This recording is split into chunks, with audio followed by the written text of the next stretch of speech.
Olá, igreja, tenho aqui ao meu lado Rinaldo Garanito Prado. Amém. Muitos de vocês já conhecem, mas nós estamos reapresentando mais uma vez para que todos possam vê-lo. Ele é o nosso líder do Ministério de Famílias. Assumiu de tempo integral desde o início do ano, depois de ter dedicado alguns anos de preparação no seminário.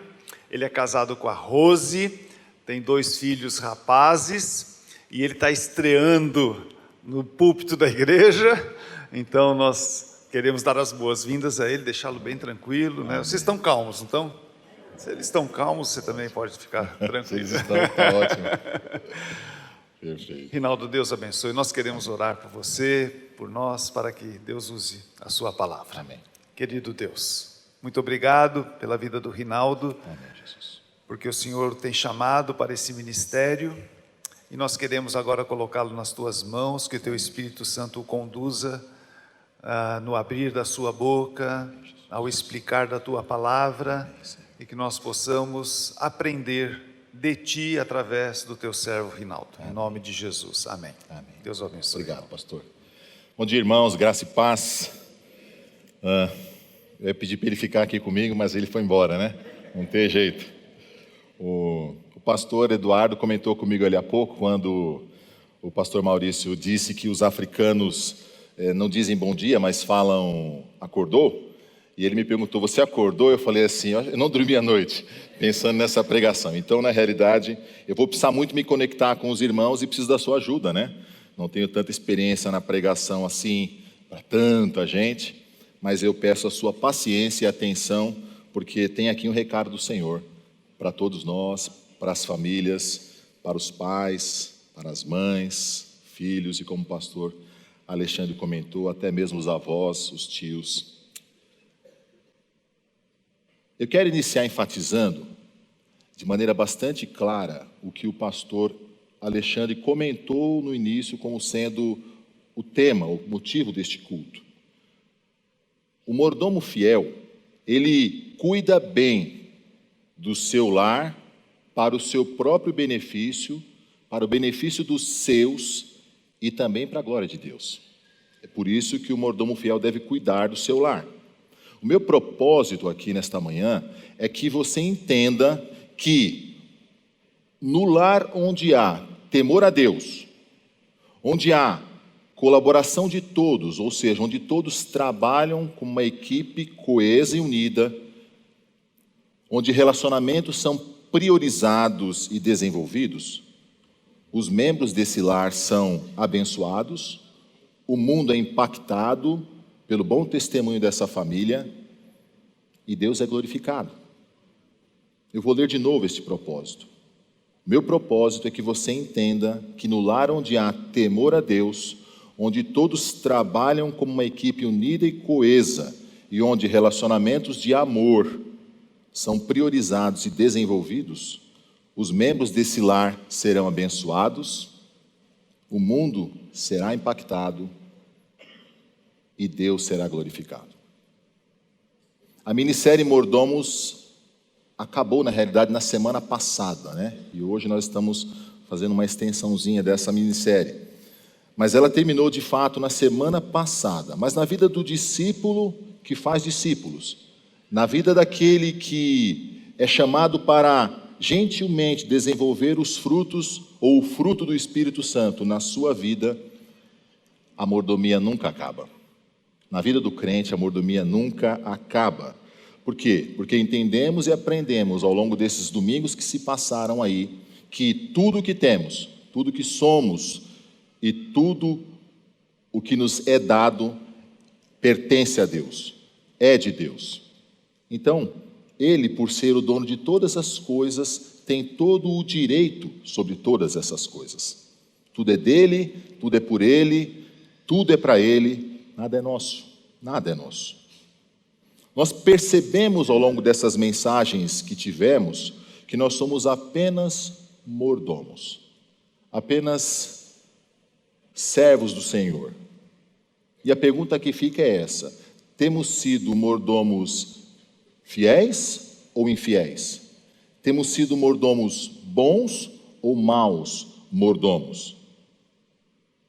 A palavra de Deus diz que o que se espera de um mordomo é que ele seja achado fiel. E o meu desejo é que nós, como mordomos do Senhor, sejamos sempre encontrados fiéis. Nós vimos também nessa série de mensagens que ouvimos aí, falar muito sobre mordomia das finanças, mordomia dos recursos financeiros que Deus nos dá, e isso é uma grande verdade. Mas mordomia não se limita apenas a questões financeiras ou econômicas. Mordomia envolve todas as coisas da nossa vida, e uma dessas coisas é a família.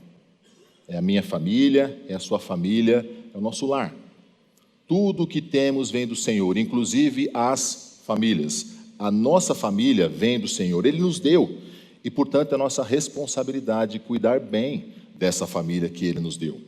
A palavra de Deus diz em 1 Timóteo, capítulo 5, versículo 8, algo bastante interessante a esse respeito. Diz assim: ora, se alguém não tem cuidado dos seus, e especialmente dos da sua própria casa, tem negado a fé e é pior do que o descrente. O texto está nos dizendo de maneira bastante clara que cuidar da família, que é um aspecto da mordomia cristã, deve ser uma prioridade para o crente. E se ele não fizer isso, ele está agindo como um não crente, como um descrente, como um incrédulo, diz a palavra. Então, nós vamos estudar a palavra de Deus aqui, objetivando descobrir como é que eu posso fazer do meu lar um lar fiel ao Senhor. Estudar a palavra de Deus e descobrir como é ou como deve ser o lar do mordomo fiel. Esse é, por sinal, o tema da mensagem, o mordomo fiel. Vou molhar a boca porque realmente já secou. A palavra de Deus diz, se você tiver com a sua Bíblia aberta, ou se não, pode abri-la, se quiser acompanhar na tela, fique à vontade, ou ainda o seu aplicativo. Provérbios capítulo 24, versículos 3 e 4. Provérbios capítulo 24, versículos 3 e 4, dizem assim esses versículos: com a sabedoria edifica-se a casa, e com a inteligência ela se firma. Pelo conhecimento se encherão as câmaras de toda sorte de bens preciosos e deleitáveis. Eu queria que você prestasse atenção, irmão, no que está escrito ali, algumas palavras importantes. A sabedoria edifica, a inteligência firma e o conhecimento enche as câmaras ou os cômodos da casa, segundo esse texto. A palavra casa que está mencionada ali pode parecer para muitos de nós, e também não quer dizer que não seja, a casa, fisicamente falando, uma construção de concreto, uma construção de alvenaria, uma construção de madeira, não importa, uma casa física. O texto pode se referir a esse tipo de casa, sim, mas nos parece que não é exatamente desta casa física, material, que o texto está falando. Esta expressão casa pode ser compreendida também como lar, como família, que são palavras sinônimas. Então, quando você ouve neste texto e lê aí, casa, pode entender ou traduzir ou interpretar como se estivéssemos falando de lar, família. A sua casa, o seu lar. E diz então que esta casa, ela deve ser edificada na sabedoria, ela deve ser firmada com base na inteligência, e neste lar o conhecimento enche essa casa, esta casa é enchida, digamos assim, de riquezas pelo conhecimento que as pessoas têm. Vamos tentar explicar isso aqui agora. São 3 características que eu quero destacar nesse texto e que vão nos dar uma informação bastante clara de como é o lar de um mordomo fiel, ou como deve ser o lar desse mordomo fiel. O versículo 3 do capítulo 24, então, diz: com a sabedoria se edifica. O lar do mordomo fiel, ele é alicerçado no temor a Deus. O lar do mordomo fiel, é alicerçado no temor a Deus. Há um pensamento comum, na realidade é o senso comum de praticamente todos nós, no que diz respeito ao que significa sabedoria. Sabedoria para muitos de nós, na realidade para a maioria de nós, é aquela capacidade que a pessoa tem de adquirir conhecimento. É uma capacidade que nós temos de sabermos coisas e desenvolvermos a nossa compreensão em várias áreas do saber ou do conhecimento. Para muitos de nós, sabe é aquela pessoa que sabe mais ou que sabe muito. Então, nós às vezes conversamos com pessoas e percebemos ou entendemos e achamos, essa pessoa é sábia, porque entendemos que aquela pessoa sabe mais do que a gente, compreende mais do que a gente, conhece mais do que nós. E isto acontece, na realidade, nesse sentido, há muitos, mas muitos sábios entre nós. Nós temos, por exemplo, cientistas, nós temos professores, nós temos especialistas em diversas áreas do saber. Então, este é um tipo de sabedoria que é comum entendermos como sendo normal para todos nós. Se você não é um sábio nesse sentido, você é num outro sentido. O fato é que todos nós entendemos que a sabedoria é conhecer mais, é saber mais, é ter talvez mais capacidade de compreensão de situações difíceis do que a maioria dos outros. Mas esse não é o único significado de sabedoria na palavra de Deus. O que a palavra de Deus diz a respeito de sabedoria? A Bíblia fala, irmãos, que há dois tipos de sabedoria neste mundo. Uma sabedoria deste mundo, uma sabedoria terrena, como diz a palavra, e há uma sabedoria lá do alto, uma sabedoria de Deus. Esta sabedoria do mundo é uma sabedoria de um mundo caído, de um mundo envolto em pecado, de um mundo que, por causa do pecado de Adão, ficou contaminado então por este pecado. E essa sabedoria ela é terrena. Por que ela é terrena? Porque ela é baseada na razão humana, que está corrompida pelo pecado. Ela é animal, diz o texto lá em Tiago. Por quê? Porque ela não é espiritual, ela é natural, pura e simplesmente natural, e ela é oposta às coisas de Deus. Ela é, em palavra moderna, secularizada, uma sabedoria do homem, humanista. O texto diz também que esta sabedoria do mundo é uma sabedoria demoníaca. E quando falamos em sabedoria demoníaca, é fácil entender. Vem do demônio, vem do diabo, uma sabedoria proveniente dele. E se nós nos lembrarmos qual é a atitude, ou qual foi a atitude do diabo, por exemplo, lá no jardim do Éden, enganando Eva, a palavra enganando é muito importante aqui. A sabedoria do mundo ela é enganosa, ela é mentirosa, ela é maligna. Este é um tipo de sabedoria que existe e está aí, no mundo em que nós vivemos. Mas há também um outro tipo de sabedoria, que é a sabedoria que vem do alto, que vem de Deus, uma sabedoria do céu. É uma sabedoria que vem de Jesus, e Jesus é a nossa sabedoria, conforme disse o apóstolo Paulo aos Coríntios. Em Jesus nós temos todos os tesouros da sabedoria. É uma sabedoria que está contida na palavra de Deus. E é fruto de uma vida de oração e de dependência de Deus. É uma sabedoria que a gente não aprende nas universidades, nós não adquirimos no nosso trabalho e provavelmente não vamos adquiri-la em outro lugar que não seja na palavra de Deus. Ela não é proveniente de esforço humano, nem do mérito do homem. É uma sabedoria espiritual. E é deste tipo de sabedoria que o texto de Provérbios que lemos fala. Uma sabedoria vinda de Deus, uma sabedoria vinda do alto. Esta sabedoria, segundo o texto, é a sabedoria que deve fundamentar, que deve alicerçar o lar do mordomo fiel. A sabedoria que fundamenta o lar revela-se no temor a Deus.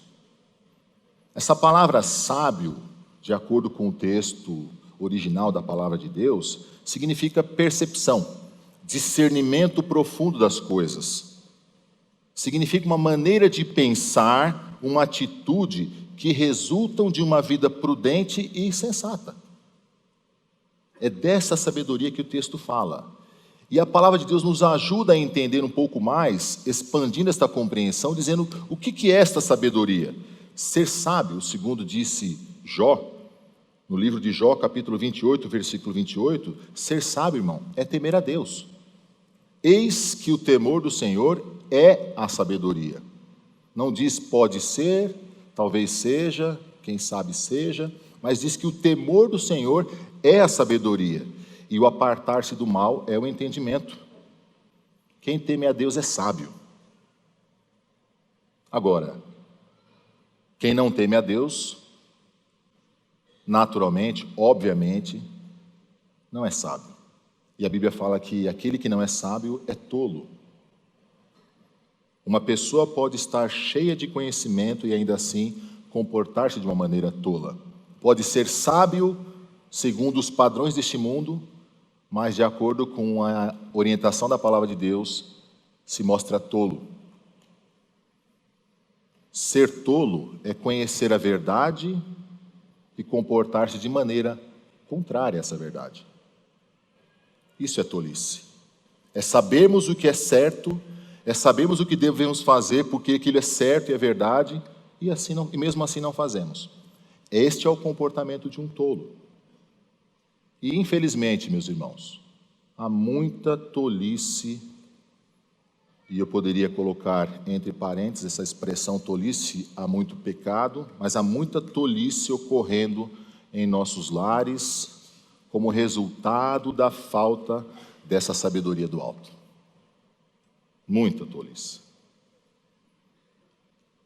Nós temos percebido e visto nos aconselhamentos que fazemos, nos cursos que damos, nas conversas informais com as famílias, com maridos, com mulheres, com pais, como as pessoas têm procurado, na sabedoria do mundo, respostas para os seus problemas familiares. E, infelizmente, não têm encontrado. Eu falei infelizmente porque elas não encontram, mas poderia dizer felizmente porque elas não encontram, porque aí é uma oportunidade de buscar a sabedoria do alto. Pessoas seguindo o seu próprio coração para resolver problemas da família, problemas de paternidade, problemas conjugais, pessoas que buscam ser felizes, pessoas que estão buscando soluções em lugares errados e que acabam sofrendo por isso.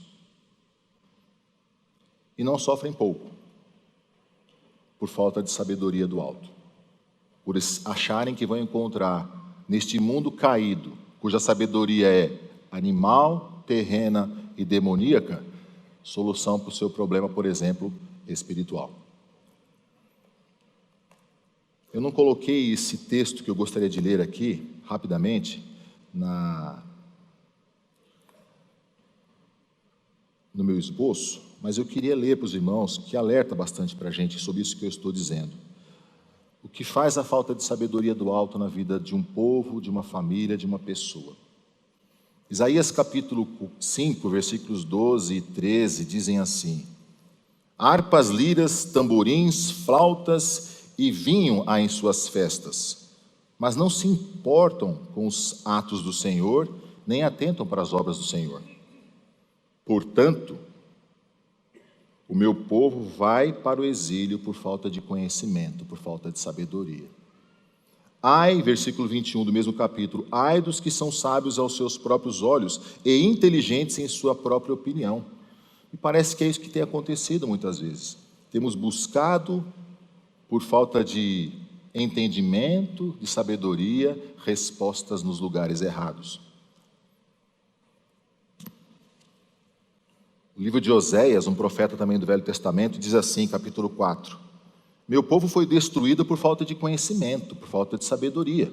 Uma vez que vocês rejeitaram conhecimento, eu também os rejeito como meus sacerdotes. Uma vez que vocês ignoraram a lei do seu Deus, eu também ignorarei os seus filhos.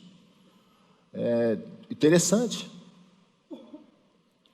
Os pais ignorando a lei de Deus, o conhecimento do Senhor, e a palavra diz que ele então ignoraria os filhos desses pais. Não apenas os pais iriam sofrer, mas os seus filhos também. Lá no versículo 12 diz: eles pedem conselhos a um ídolo de madeira e de um pedaço de pau. Recebem resposta? Um espírito de prostituição os leva a desviar-se e eles são infiéis ao seu Deus. Falta de sabedoria, irmãos. Falta de sabedoria para resolver os problemas. Ser sábio, de acordo com o texto que estamos estudando, é conhecer a Deus e manifestar o seu caráter nas nossas questões práticas da vida, tomando decisões segundo a sua orientação, inclusive em casa. Há muitos que se julgam sábios, mas em casa, em se tratando de família, em se tratando de relacionamentos familiares, agem como tolos. Não são sábios. Não colocam em prática aquilo que já sabem em relação aos seus papéis, como marido, como mulher, como pai, como mãe, como filho, como avô, avó ou tio, se esse é o caso. Em linhas gerais, não obedecem à palavra. E por não obedecerem à palavra, demonstram uma falta de sabedoria descomunal, muitas vezes tremenda. No pensamento hebraico, lá do Velho Testamento, conhecer a sabedoria e a instrução significa colocá-la em prática. A sabedoria ocorre quando o conhecimento produz obediência. Não basta ter conhecimento para ser sábio. É preciso colocar este conhecimento em prática e aí você se mostrará sábio. Caso contrário, você é apenas um detentor de conhecimento. Uns chamam isso de teórico. A ser sábio, meus irmãos, é temer a Deus, e temer a Deus significa viver a vida na perspectiva de Deus, fazendo o que Ele manda em sua palavra e tomando decisões segundo as orientações do Senhor. Deus usa a palavra dele para trazer restauração para casamentos. Deus usa a palavra dele, sim, para restaurar e reconstruir e construir famílias. Deus usa a sua palavra para produzir mudanças num lar. Ela foi feita também com este propósito. Trazer glória para o nome dele, mas também nos ajudar nas questões práticas da vida. O sábio mordomo do lar faz da palavra de Deus o seu procedimento padrão. Tudo é feito e decidido com base nos ensinos da palavra de Deus. Portanto, faça da palavra de Deus o guia prático fundamental para todas as horas e situações, seguindo fielmente as orientações da palavra. Há algumas aplicações práticas para esse primeiro ponto da sabedoria que eu queria compartilhar com os irmãos. Como posso ser sábio de maneira prática, então? Porque parece muito teórico o que eu estou falando aqui até agora, né? É muito filosófico, é verdade, de certa maneira sim. Mas é possível ser prático nas questões de sabedoria. Por exemplo, invista no seu casamento. Ore junto com a sua esposa, com o seu cônjuge, com o seu marido. Orem juntos e um pelo outro. É uma maneira de mostrar a sabedoria prática. Estude a palavra de Deus e use a palavra de Deus como regra para as decisões e orientações da sua vida, como casal, como marido, como esposa. Seja uma referência de Cristo para o seu cônjuge, porque muitos perguntam assim para a gente: mas o meu cônjuge não é casado, minha mulher também não é casada, meu marido não conhece a Cristo, como é que eu vou viver uma vida bonita como é que eu vou viver a vida de casado bonito se ele não é crente, por exemplo? Seja uma referência de Cristo para o seu marido, para a sua esposa, em casa. É uma maneira de você investir no seu casamento. Invista na vida dos seus filhos. Ore por eles e ore com eles. Eu vou dizer para os irmãos, eu muitas vezes, e muito tempo na minha vida, eu terceirizei a minha responsabilidade de pai para o meu próprio filho. Eu dizia para ele: vai lá e cuida da sua vida espiritual e devocional. Você tem que orar, você tem que ler a Bíblia, você tem que cuidar da sua vida cristã. Mas eu não me preocupava em participar disso na vida do meu filho. E uma maneira de fazermos isso é fazermos com eles. Então, ora com o seu filho.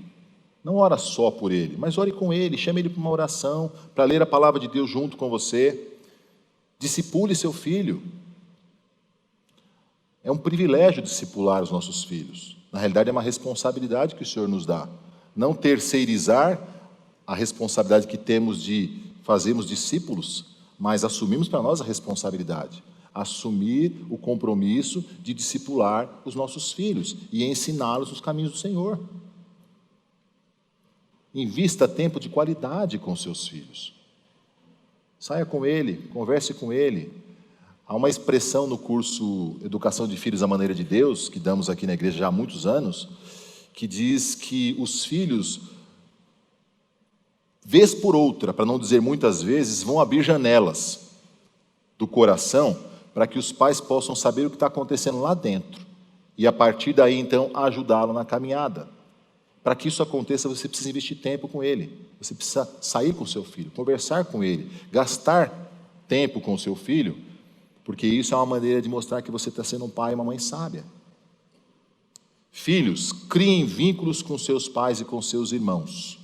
A tendência dos irmãos é brigarem e desvincularem-se, né? Eu não quero falar com ele pegou meu brinquedo, ele quebrou o meu computador. Então, os filhos, por uma questão até da natureza pecaminosa, os irmãos, né, brigam uns com os outros. Mas, filhos, se você é filho, está me ouvindo aqui, crie vínculo com o seu irmão ou com a sua irmã. Vá orar com o seu irmão. Chame ele para ler a Bíblia juntos. Converse com ele as questões espirituais, coisas da vida espiritual. Eu agora há pouco estava sentado ali conversando com a irmã da técnica e ela me disse sobre o filho dela, que já com 11 anos tem preocupações espirituais muito sérias. Por exemplo, preocupado com o irmão se ele está namorando com uma menina que é do Senhor ou não. De onde vem isso? É óbvio que isso vem de um lar em que a criança está sendo ensinada e instruída na palavra de Deus. Tire o máximo proveito, meu irmão que é filho, tire o máximo proveito da experiência e da maturidade dos seus pais. Muitos filhos desperdiçam a experiência de vida dos seus pais, a caminhada que eles já têm com Cristo, as derrapadas que eles já deram na vida, porque querem viver do seu jeito. E, infelizmente, acabam se machucando muito e machucando a própria família. Eu digo para os meus filhos assim, nessa estrada que você está andando, eu já derrapei algumas vezes, já me machuquei, a curva era muito fechada e eu achei que ia conseguir fazer e não fiz. Então, filhos, tire o máximo proveito da experiência que o seu pai e que a sua mãe têm. Busque no seu pai e na sua mãe ajuda. Se você tem irmão, seja um amigo deles.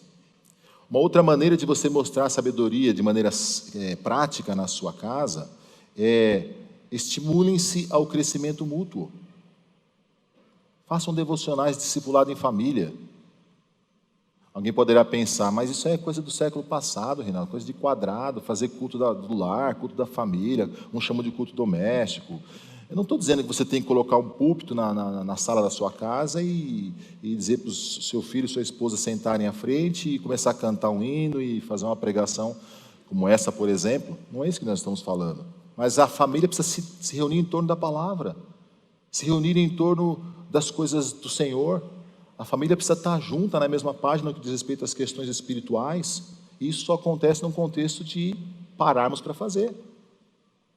Nós temos gasto tanto tempo com muitas atividades, e nem todas elas são pecaminosas em si mesmas, é verdade, mas elas são muitas vezes carregadas de distração, e perdemos oportunidades singulares de nos reunirmos como família, que seja uma vez por semana, para pensarmos nas coisas do Senhor, para falarmos a respeito das coisas do Senhor, dos seus feitos, das suas obras maravilhosas, daquilo que Ele é para nós e daquilo que Ele quer de nós.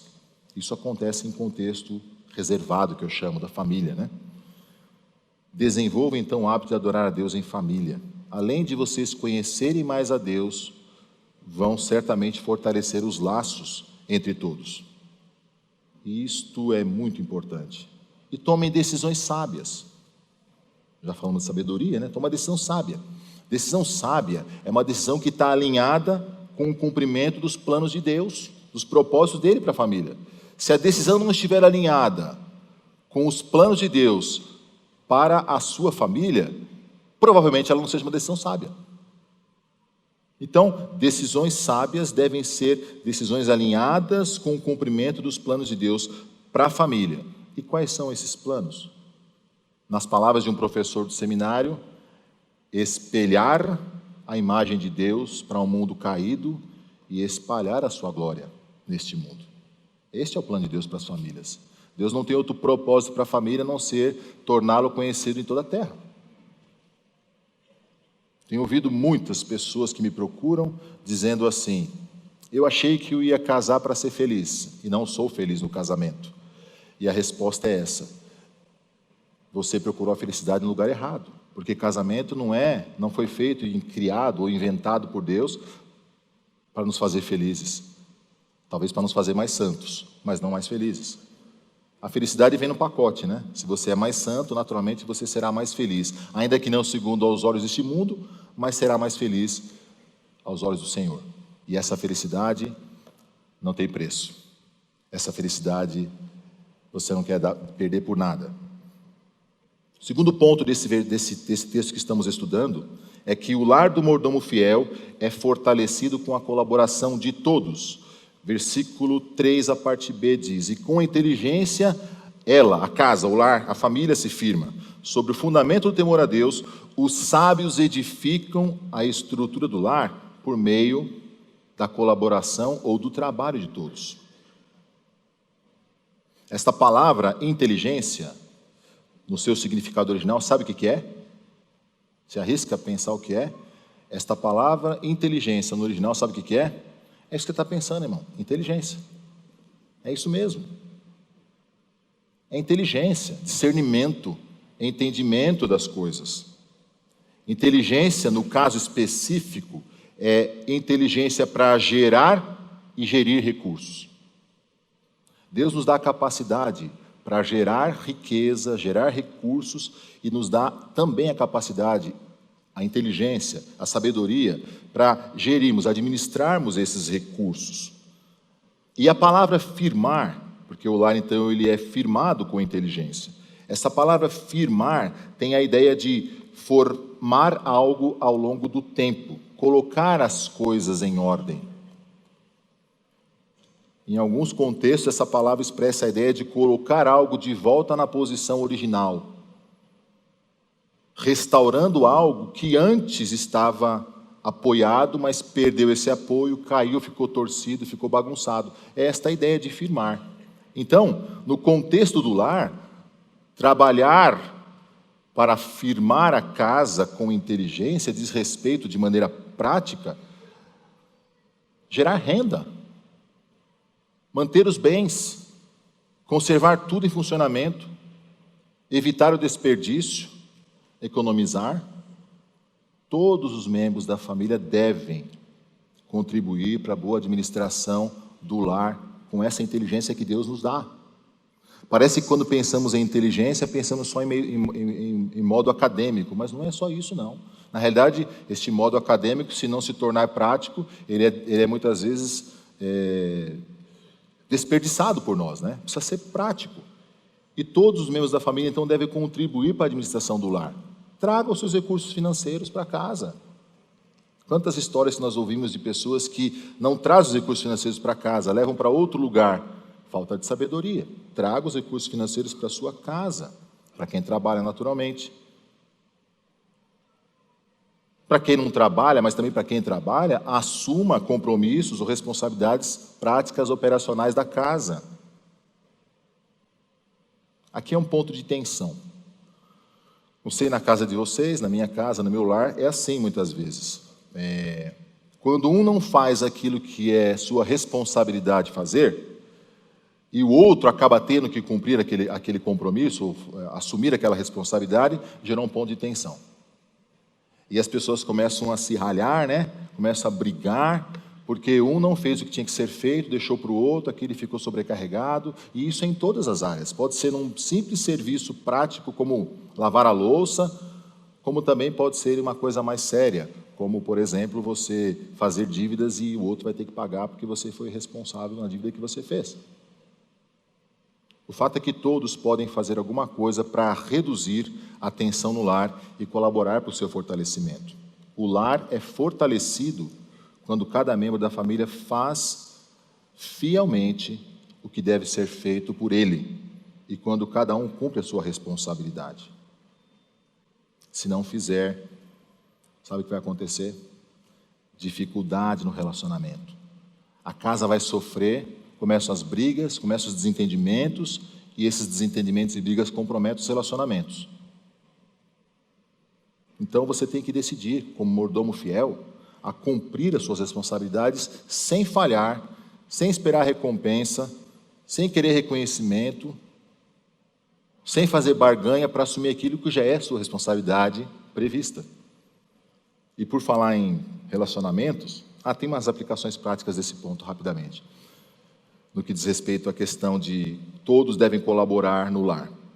Coopere realizando tarefas do dia a dia e contribua ajudando com as despesas financeiras da sua casa.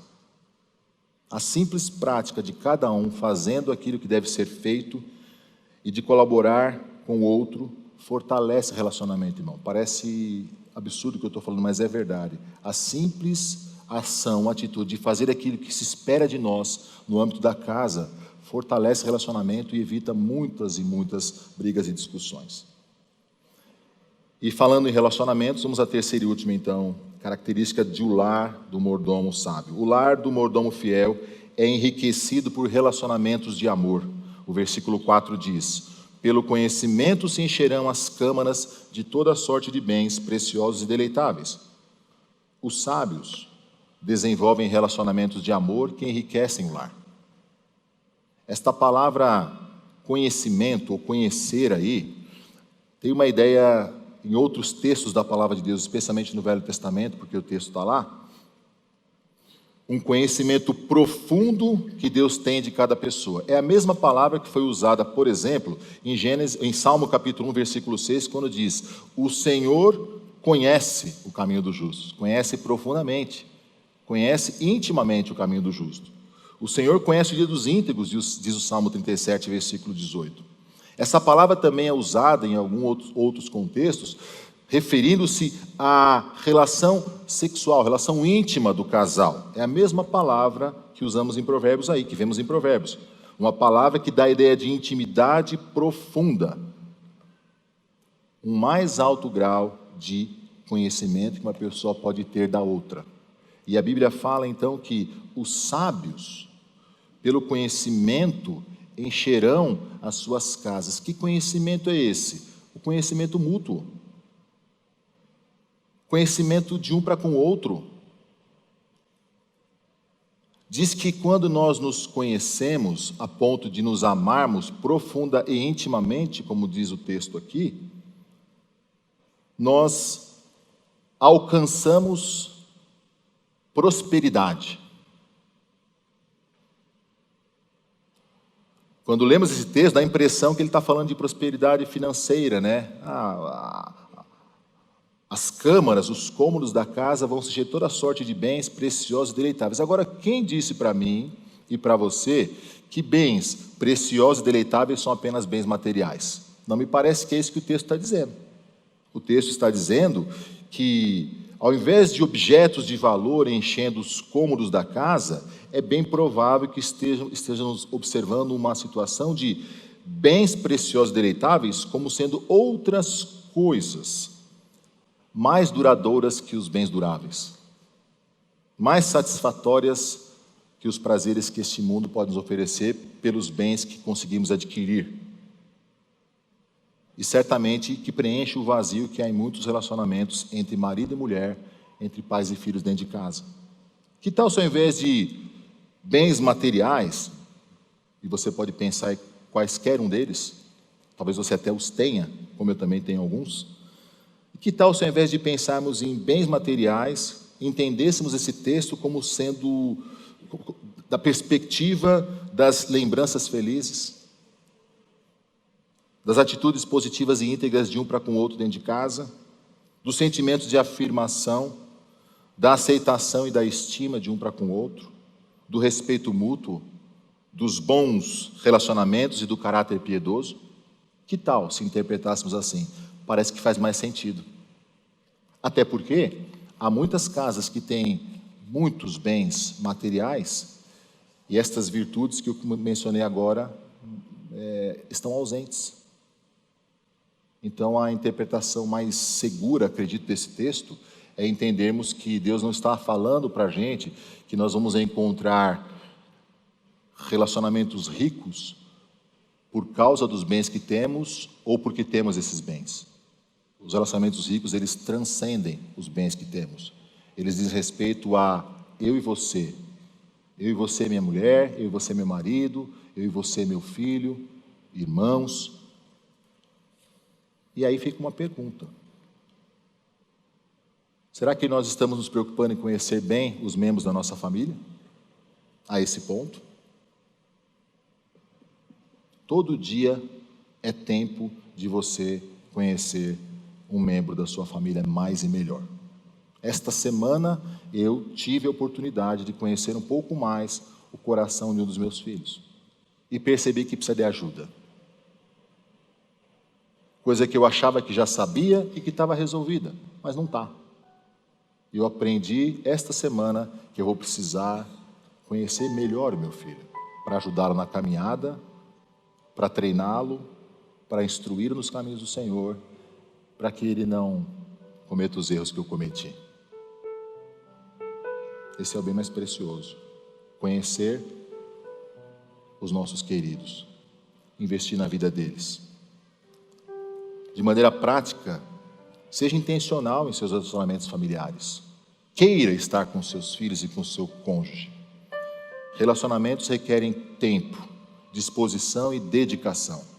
Sem disposição, sem dedicação e sem tempo, você não vai conseguir conhecer o seu cônjuge, não vai conseguir conhecer o seu filho, seus pais, tampouco seus irmãos. Deus nos fez seres relacionais. Ele nos criou para relacionamentos. Nós estamos aqui na igreja por causa de relacionamento com o Senhor e uns com os outros. Ele veio até nós e nós devemos então ir até os outros, especialmente os da nossa casa. Os da nossa casa não estão muitas vezes encontrando em nós o eco que eles precisam. Portanto, invista tempo, saia da zona de conforto, dedique-se a quem você ama. Você precisa querer fazer isso. Quero concluir citando uma frase de uma mulher de Deus já falecida há muitos anos. Quem a conhece, Corrie ten Boom, não sei se é assim que pronuncia, não sei falar inglês nem holandês, que é o nome dela, Corrie ten Boom. Ela escreveu livros, um deles mais conhecidos é o Refúgio Secreto, que conta a história de como eles, naquela época da perseguição do nazismo, né, contra alguns países da Europa, especialmente no contexto do nazismo. Essa mulher, ela escreveu alguma coisa interessante a respeito da sua família. Ela disse assim: papai e mamãe viveram no limite da pobreza, e sua felicidade não era dependente das circunstâncias que os rodeavam. O seu relacionamento um com o outro e com o Senhor dava-lhes força e alegria. A felicidade não está em casar e não casar, até porque Corrie ten Boom viveu e morreu solteira, nunca casou, mas era feliz. A felicidade não está em casar e não casar. A felicidade não está nem na família, que tanto defendemos, que tanto prezamos, que tanto amamos, mas a felicidade está em Deus. A felicidade está em Jesus, está no Deus que criou a família. E uma vez que Deus seja o alicerce e que cada um cumpra a sua parte como fiel mordomo da família que Ele deu, certamente esse lar será feliz, vai prosperar e vai cumprir o propósito de brilhar e frutificar para a glória de Deus. Felicidade, então, vai ser mera consequência. Deus abençoe a nossa igreja, a nossa família, as nossas famílias e as famílias do mundo inteiro. Amém.